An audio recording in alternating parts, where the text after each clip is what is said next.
faça, né, as suas colocações a respeito do seu trabalho. Boa noite, né, para todo mundo. Como o professor disse, o título do meu trabalho é o salário como órgão de contenção, limites materiais ao direito de greve. A motivação do tema do meu trabalho surge justamente na greve que o professor falou que ele presenciou, no caso eu também estava na UEL, né, em 2023, que eu lembro que os professores estaduais, das universidades estaduais e os professores da rede estadual dos colégios se uniram, né, declararam uma greve juntos. E eu lembro que naquela época o governador disse que ele descontaria os dias parados dos professores. E não demorou muito tempo para que os professores voltassem a trabalhar. E eu lembro que na época eu achei um absurdo, né, que como assim um direito constitucional, né, garantia fundamental, sendo limitado pelo desconto salarial, porque é impossível fazer greve sem o instrumento da subsistência na nossa sociedade de hoje. Então, o meu trabalho, ele busca estudar o direito de greve não sob o viés tradicional, abstrato, da liberdade sindical, mas sobre o viés material, que fala mais sobre as restrições econômicas desse direito de greve, em específico o desconto salarial. E o problema que eu levanto é justamente a respeito disso, de que o artigo 9º da Constituição Federal, ele garante o direito de greve, alçado a esse patamar constitucional depois de muitos anos, né? E o exercício dele é completamente restringido. Então, a pergunta que fica durante todo o meu trabalho, que eu busco tentar responder, é se esse reconhecimento ele é realmente efetivo. E a minha hipótese, ao contrário da dogmática tradicional, que naturaliza o desconto como uma consequência neutra e técnica da suspensão do contrato de trabalho, ao contrário disso, eu digo que esse desconto ele age como um mecanismo de inibição da organização da classe trabalhadora. Porque eu passo depois, inclusive durante o trabalho, falando sobre toda a questão histórica, que eu já vou falar sobre, de que isso é visível durante a história em vários momentos, que há uma tentativa de inibir o exercício desse direito.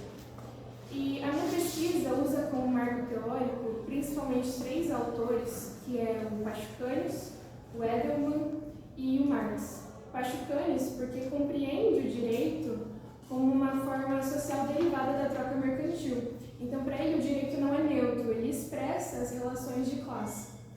Com Edelman, eu uso muito porque ele trata no livro A Legalização da Classe Operária a respeito de que as lutas coletivas, elas foram incorporadas e domesticadas pelo ordenamento jurídico, a fim de fazer essa transformação das reivindicações coletivas em concessões individuais, justamente também para fazer com que essa inibição aconteça, né? E Marx, porque o conceito da força de trabalho como mercadoria é a parte principal do meu tema, justamente porque a minha análise parte do marxismo jurídico. Então, não teria, para mim, sentido falar do direito de greve sem falar da perspectiva econômica, a perspectiva da relação de capital-trabalho. Porque, durante a minha pesquisa, e eu cito isso no TCC, a greve ela surge no momento capitalista da história, a greve moderna que a gente conhece hoje. E justamente porque na Revolução Industrial, depois que os trabalhadores estavam aglomerados ao redor das fábricas, ambos percebiam a condição de trabalhador que eles estavam, para além da condição de trabalho, se organizaram também, a greve nesse cenário, ela tem um caráter de justamente assim, deixa eu lembrar a palavra, ela assume esse caráter de instrumento que é usado com muita força contra essa relação capitalista, né? Porque justamente ela interrompe a acumulação do capital, ela interrompe o lucro. Então, nesse momento, ela se torna o maior expoente, né, contra a opressão da classe operária. E, como eu disse, eu faço um percurso histórico, porque Delgado ele traz que o sindicalismo do Brasil passou por 3 fases, entre o crime, a liberdade e o direito. A fase do crime foi que, inclusive, a greve foi criminalizada pelo Código Penal já.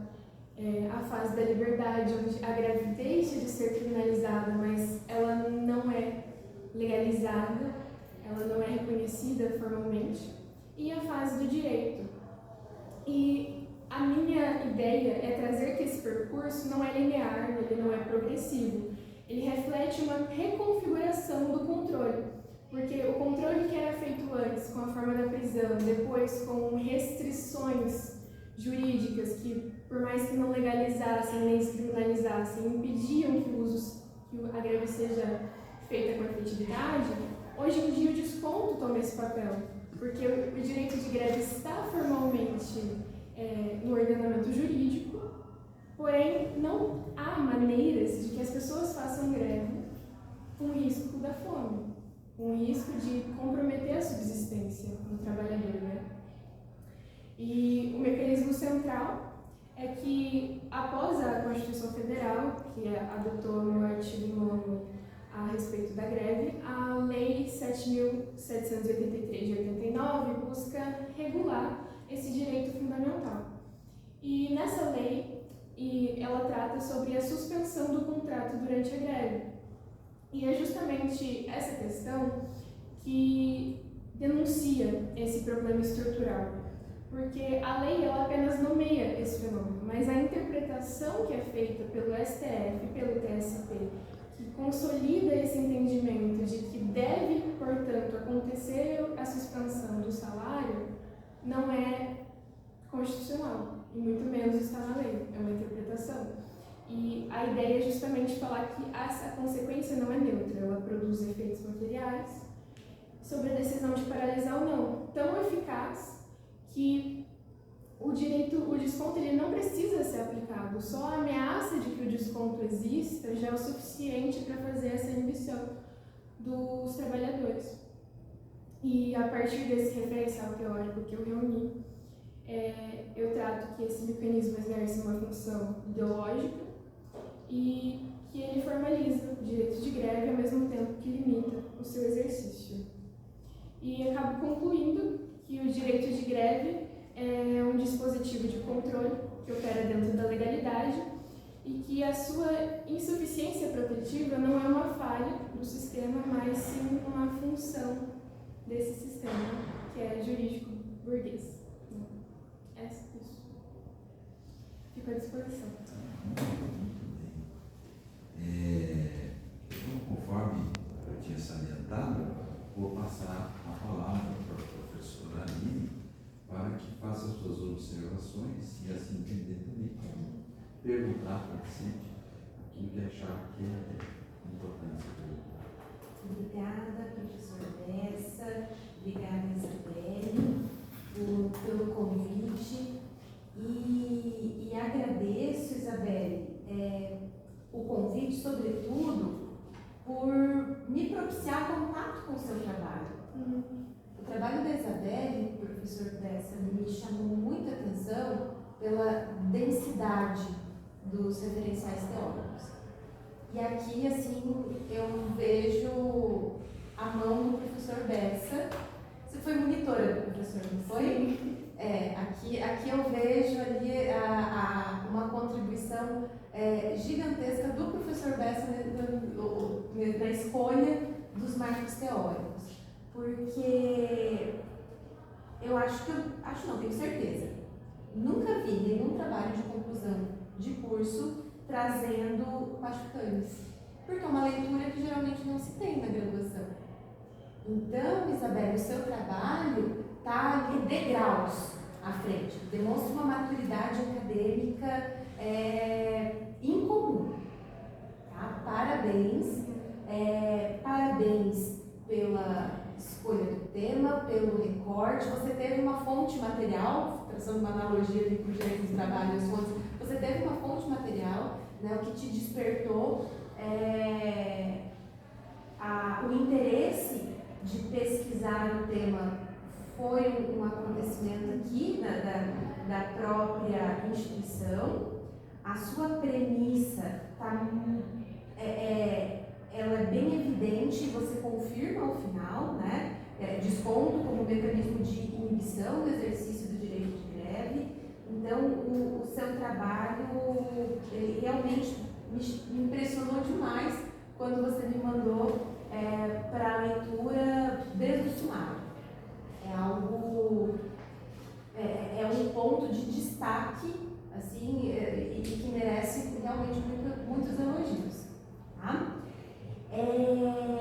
Com relação, pequenos detalhezinhos de formatação, tá? Acredito que a formatação do resumo tenha mudado. Né? Você fez o espaçamento simples, acho que agora o espaçamento é 1,5. Então, na hora de entregar aqui a versão final, só confira, por favor, porque a ABNT mudou, mas pode ser que a UEL não tenha mudado no manual de orientações. Tá? Mas o seu sumário, o seu resumo, contempla todos os elementos obrigatórios. Né? Então, só dá uma olhadinha realmente na formatação dele, porque o espaçamento também entre o sumário e as palavras-chave diminui um pouquinho, tá? O espaço. São detalhezinhos de impressão. Te faria uma pergunta que você iniciou, você na verdade começou a sua explanação respondendo, que eu te perguntaria a razão da escolha dos seus marcos teóricos, porque você utiliza marcos teóricos de matrizes teóricas distintas, né? E aí você já justificou, né? Você, na verdade, captou a teoria de cada um deles para testar a sua premissa, né? Para fundamentar a sua premissa, e você foi muito feliz nisso. Tenho, Isabelle, uma pergunta para você. Você mencionou as greves de 2015 e 2023. 2015 foi o meu primeiro contato com a instituição.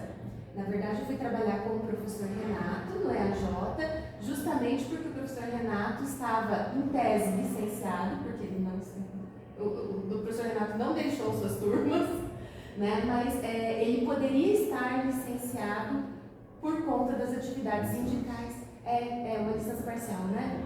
E aí eu fui trabalhar com o professor Renato nesse período.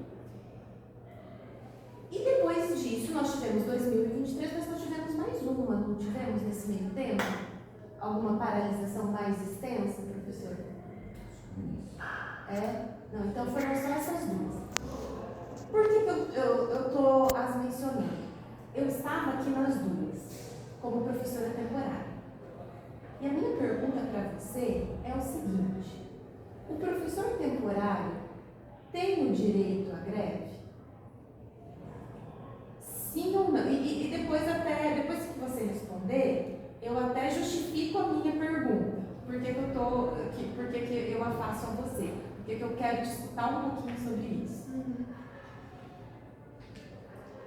Eu acredito que tem. Justamente por ser um direito constitucional, eu acredito que ele não deve ser negado a nenhuma classe ou algum grupo específico. Né? A gente vê isso acontecendo em outros grupos de trabalhadores. Eu acredito que não é viável, não deveria acontecer.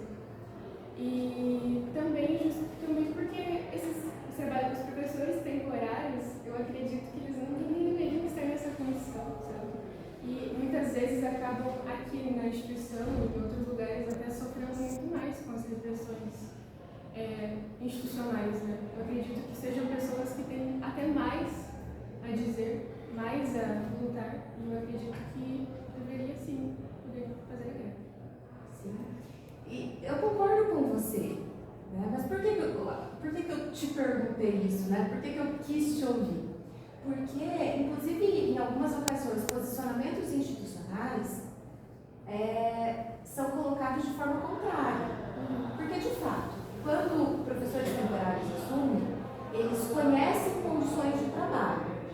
Está ali no contrato, carga horária X, então, de acordo com determinada corrente, em alguns períodos posicionamento institucional, em outros não, né? Isso é dito, olha, os professores temporários em hipótese nenhuma podem aderir, né? E partindo, né, ali das premissas trabalhadas na sua pesquisa, né, do direito da garantia constitucional à greve, do amplo exercício e da subtração, né, da fonte de subsistência como forma de inibição, por isso que eu queria te ouvir. Será que é só subtração do salário? Ou há também outros subterfúgios que podem ser usados para obstar o exercício do direito à greve? Né? E, Isabelle, essa seria a minha única questão. Reitero os meus elogios ao seu trabalho. O seu sumário é extremamente estruturado. Na verdade, se você não me falasse que era um TCC, né, se eu não te conhecesse, não soubesse, né, que você está defendendo o TCC, eu diria que era uma pesquisa mais avançada, que é uma pesquisa de pós-graduação estricto sensu, pensaria no mestrado, né, porque realmente tem fôlego, teve profundidade teórica e você está de parabéns. E a primeira, abrindo aqui um parênteses, já antes de finalizar, professor Bessa, quando eu entrei, eu fiquei procurando o Enzo. Porque se o Enzo, e aí eu olhei, não achei, se o Enzo não estivesse aqui, depois dos agradecimentos que a Isabelle fez para você, a gente ia suspender os trabalhos até você chegar. Porque, poxa vida, né? Então eu falei, será que eu não estou reconhecendo? Faz uns anos, né, Enzo? Eu falei, não, mas o Enzo não está aqui. Olhei, aí o Enzo chegou. Né? Então, que bom que você tem todos os seus amigos aqui, todos os familiares, para te prestigiar e para que escutem, né, o quão elogioso é o seu trabalho. Obrigada, professora. Imagina, eu que agradeço. Professor, obrigada.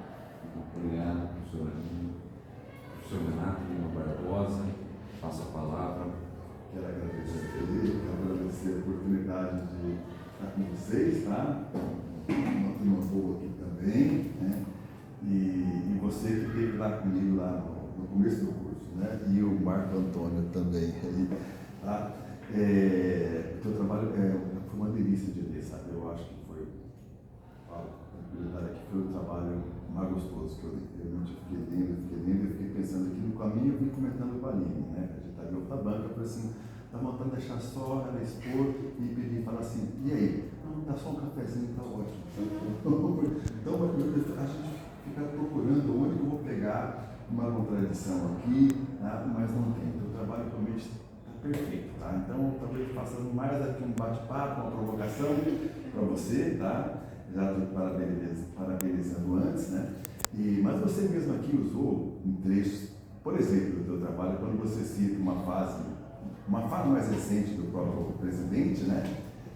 Que foi criticada como infeliz. Como foi a frase dele mesmo que ele falou? Ele disse que quem quisesse fazer greve e não receber salário seria de férias, né? Supostamente assim. Uma coisa dessa, né? Realmente a questão funcional, isso foi recentemente na presidência, né? Uma fala muito diferente quando ele estava lá no ADC, quando realmente conseguiu-se realmente fazer uma greve, tá? E mesmo com um corte de salário, não sei se todos leram ali o trabalho, né, da Isabelle, mas realmente o que realmente deu força naquele movimento foi realmente o fundo de greve, né? Que seria uma preocupação nossa aqui da nossa diretoria, né, Bessa? Sempre, na verdade, porque a gente sabia do medo realmente que era fazer greve, né? E fazer uma greve legítima, porque quando a gente está há 10 anos sem o reajuste salarial, na verdade é realmente uma greve legítima por salário, né? Então realmente não dá para se falar que nós estamos que está tendo um abuso, né? Que eventualmente pode até alguém interpretar que poderia haver um abuso do direito do exercício de greve, né? Uma greve abusiva, né? Mas aqui, quando você, até dentro do trabalho aqui, quando você fala realmente a grande questão não é nem só as consequências, mas na verdade para a mobilização da própria categoria, realmente do medo, o medo do corte, né? Eu até grifei aqui, né, Bessa? Porque quando ela veio falar disso, quando eu tenho aqui, PUC, Na verdade, porque realmente o público dentro do meu departamento, realmente, quando a gente foi tratar desse assunto, vários professores da universidade, né, que realmente é uma categoria diferenciada em termos de patamares salariais, né, e geralmente as pessoas têm mais condições de ter uma reserva, na verdade, o medo, na verdade, dentro do próprio departamento nosso, fez com que a gente revestesse esse negócio de ensino dessa né? E professores que a gente não imaginava que a gente tinha ia escutar desse medo, né? Do medo, né? Mas que realmente ele é uma questão que realmente inviabiliza esse direito fundamental do direito à greve, né? Talvez até o trabalho merecesse, se você tiver pico, porque eu acho que está maravilhoso, mas para prosseguir nisso, né? Talvez um recorte, né, da greve no setor público e no setor privado. Tá? Porque tem características